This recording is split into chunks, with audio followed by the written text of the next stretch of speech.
আসসালামু আলাইকুম। হালাল ইবাদত চ্যানেলের পক্ষ থেকে আপনাদের সবাইকে স্বাগতম। তো আজকে আমরা পড়ব বিজ্ঞান তৃতীয় শ্রেণীর হচ্ছে অনুশীলনী অনুশীলনী 1 মানে প্রথম অধ্যায়। তো 1 নম্বরে দেওয়া আছে সঠিক উত্তরের টিক চিহ্ন দেই। তো এখানে কি সঠিক উত্তর দেওয়া আছে 1 নম্বরে নিচের কোন উদ্ভিদের ফুল হয় না, 2 উদ্ভিদের কোন অংশে খাদ্য প্রস্তুত করে। 3 নম্বরে দেওয়া আছে নিচের কোন উদ্ভিদের মূল মাটির অনেক গভীরে হয়। এরপরে 2 নম্বরে আবার কিছু সংক্ষিপ্ত প্রশ্ন দেওয়া আছে। উদ্ভিদের প্রধান অংশ কয়টি ও কী কী? অপুষ্পক উদ্ভিদ কোন পরিবেশে জন্মে? গ নম্বরে উদ্ভিদ পানি শোষণ করে কি দিয়ে? এরপরে 3 নম্বরে আছে বর্ণনামূলক প্রশ্ন। বৃক্ষ জাতীয় উদ্ভিদের বৈশিষ্ট্য কি কি? গাছের ফুল ছিঁড়লে কি সমস্যা হবে? গ নম্বরে পরিচিত একটি উদ্ভিদ আঁকি এবং সেখানে ফুল, কাণ্ড ও পাতা চিহ্নিত করি। ঘ নম্বরে আছে কাণ্ডের পাতা অনুযায়ী কত ধরনের উদ্ভিদ পাওয়া যায়, উদাহরণ দেই। তো এই হচ্ছে আমাদের প্রশ্ন। তো এই প্রত্যেকটা প্রশ্ন আমি এখন তোমাদের উত্তর দিয়ে দিব। তো দেখো, প্রথমে আমরা সঠিক উত্তরগুলো ঠিক করি। অধ্যায় 1-এর প্রথমে দেওয়া আছে, দেখো নিচের কোন উদ্ভিদে ফুল হয় না? ক নম্বরে গম, খ নম্বরে ধান, গ নম্বরে ফার্ন, এরপর ঘ নম্বরে শাপলা দেওয়া আছে। উত্তর হবে ফার্ন। 2 নম্বরে দেওয়া আছে উদ্ভিদের কোন অংশ খাদ্য প্রস্তুত করে? পাতা, ক নম্বরে পাতা, খ নম্বরে ফুল, গ নম্বরে মূল, ঘ নম্বরে কাণ্ড। এটার উত্তর হবে পাতা। 3 নম্বরে দেওয়া আছে নিচের কোন উদ্ভিদের মূল মাটির অনেক গভীরে যায়? ক নম্বরে জাম, খ নম্বরে গোলাপ, গ নম্বরে ধান, ঘ নম্বরে শাপলা। উত্তর হবে ক নম্বরে জাম। তো এরপর 2 নম্বরের সঠিক উত্তরগুলা সংক্ষিপ্ত প্রশ্নগুলা। তো সংক্ষিপ্ত প্রশ্নের মধ্যে আছে উদ্ভিদের প্রধান অংশ কয়টি ও কি কি? তো আমরা দেখি উদ্ভিদের প্রধান অংশ 3টি, যথা মূল, কাণ্ড, পাতা। খ নম্বরে দেওয়া আছে অপুষ্পক উদ্ভিদ কোন পরিবেশে জন্মে? উত্তর হচ্ছে যেসব উদ্ভিদের ফুল হয় না সেগুলোকে অপুষ্পক উদ্ভিদ বলে। অপুষ্পক উদ্ভিদ ছায়াযুক্ত বা স্যাঁতসেঁতে শীতল স্থানে জন্মে, যেমন মশ, ফার্ন বা ঢেঁকি শাক ইত্যাদি। গ নম্বরে উদ্ভিদ পানি শোষণ করে কি দিয়ে? উত্তর উদ্ভিদ পানি শোষণ করে মূলের সাহায্যে। মূলের মধ্য দিয়ে পানি মাটির নিচ থেকে শোষিত হয়ে গাছের অন্যান্য অংশে পৌঁছে। তো এই হচ্ছে তোমাদের ক, খ, গ 3টা সংক্ষিপ্ত প্রশ্ন এবং 1 নম্বরের সঠিক উত্তর। এরপরে দেখি আমাদের কি আছে। এরপর দেওয়া আছে বর্ণনামূলক প্রশ্ন, মানে বড় প্রশ্নগুলা। এর উত্তর হচ্ছে 1 নম্বরে দেওয়া আছে বৃক্ষ জাতীয় উদ্ভিদের বৈশিষ্ট্য কি? উত্তর হচ্ছে বৃক্ষ জাতীয় উদ্ভিদের কিছু বৈশিষ্ট্য হলো 1 নম্বরে হচ্ছে উচ্চতা। বৃক্ষ সাধারণত বড় আকারের এবং অনেক উচ্চতা হয়। 2 নম্বরে আছে কাণ্ড।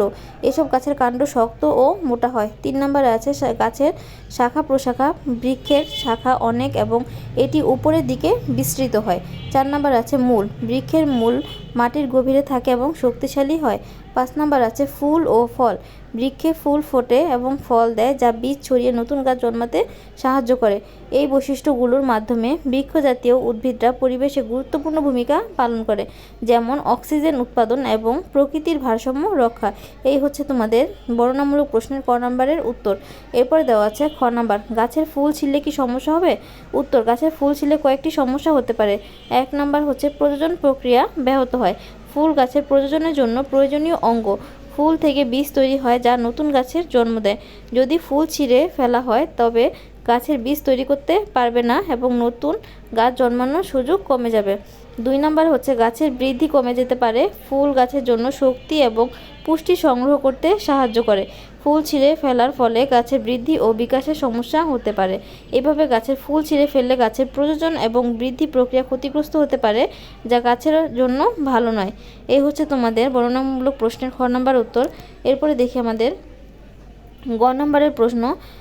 গ নম্বর হচ্ছে পরিচিত একটি উদ্ভিদ আঁকি এবং সেখানে মূল, কাণ্ড ও পাতা চিহ্নিত করি। তো উত্তর হচ্ছে পরিচিত একটি উদ্ভিদ আঁকি এবং এর মূল, কাণ্ড ও পাতা চিহ্নিত করা হলো। তো এখানে একটা গাছ দেওয়া আছে, এই হচ্ছে পাতা, এরপরে হচ্ছে আরেকটু নিচে হচ্ছে কাণ্ড, এরপরে হচ্ছে মূল বা শেকড়।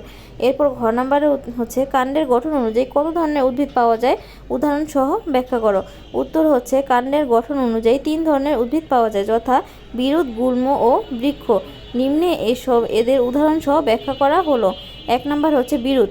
নরম ও সবুজ কাণ্ড বিশিষ্ট উদ্ভিদকে বিরুৎ উদ্ভিদ বলে। এদের মূল বা শিকড় মাটির উপরের স্তরে থাকে। বিরুৎ উদ্ভিদ গুল্ম উদ্ভিদের চেয়ে আকারে ছোট হয়, যেমন ধান, সরিষা, মরিচ ইত্যাদি। খ নম্বরে আছে গুল্ম। এইসব উদ্ভিদের কাণ্ড শক্ত ও বিরুতের তুলনায় আকারে বড় হয়। কাণ্ডের গোড়া থেকেই শাখা প্রশাখা বের হয়। এগুলোর মূল বা শিকড় মাটির বেশি গভীরে যায় না, যেমন গোলাপ, রঙ্গন, জবা ইত্যাদি। 3 নম্বরে আছে বৃক্ষ।